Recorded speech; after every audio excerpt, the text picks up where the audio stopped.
looking forward to having like we said, smooth transition.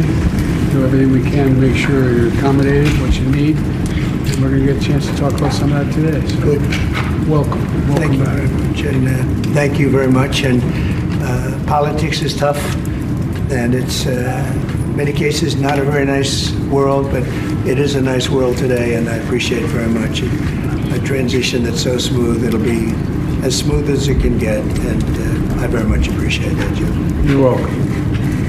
Thank you all.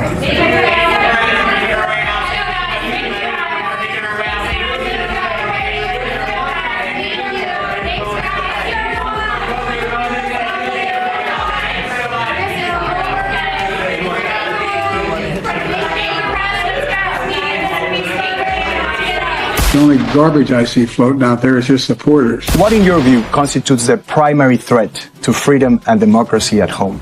Donald Trump. Seriously. Donald Trump uses phrases like you're going to eviscerate the Constitution. He's going to be a dictator on day one. See, this is exactly what the problem is, right? Because I thought his supporters are garbage. I thought he's an insurrectionist. He's a one-man crime wave.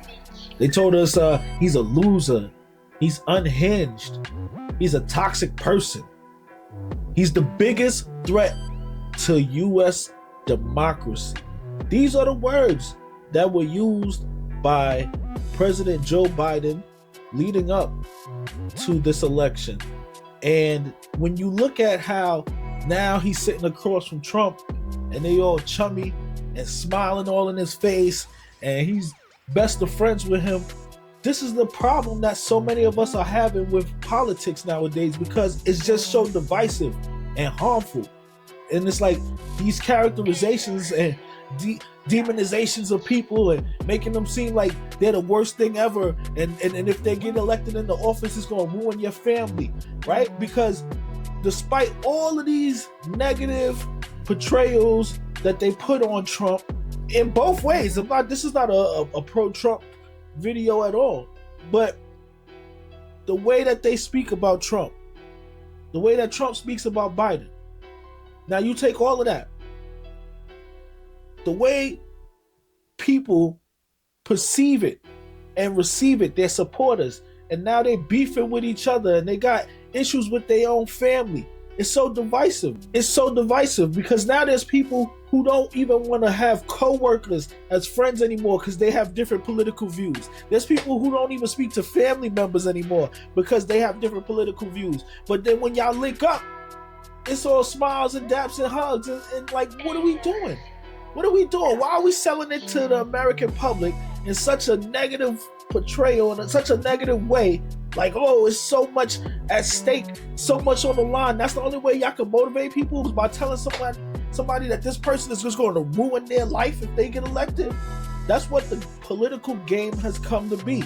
It makes me want to start a political party called the non-political party, because all of the politics is bullshit. Politics today in America is harmful and it's not helpful at all to us as the voters and as the public. Like, we should no longer even want politicians who going to take shots at the other politician, because it's not getting us nowhere. It's getting them a couple oohs and laughs, but what does it get us? We don't know none of the policies and what this person is really about. We don't get to none of the meat of the issues because we're so busy with the WWE of it all, so busy with being entertained and being so caught up in, oh, he said this about this person and he's gonna throw everybody away and he's gonna ruin your life. And it's like, there's so much of that political game that tears people apart, and it causes relationships crisis and division. Like, relationships have fallen apart during this election cycle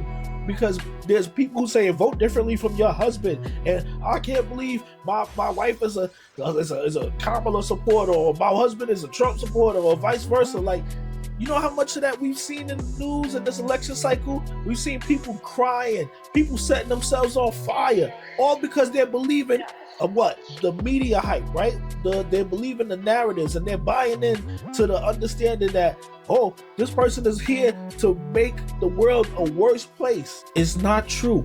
None of it is accurate.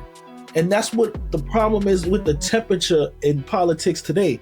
Everybody needs to just calm it down and bring it back down a little bit, because it's like we have no gains. In all of this games and bullshit, we gain nothing. The public, we gain nothing. The media is biased. They're telling you whatever is going to keep you tuned in and keep you watching. So they're misleading you.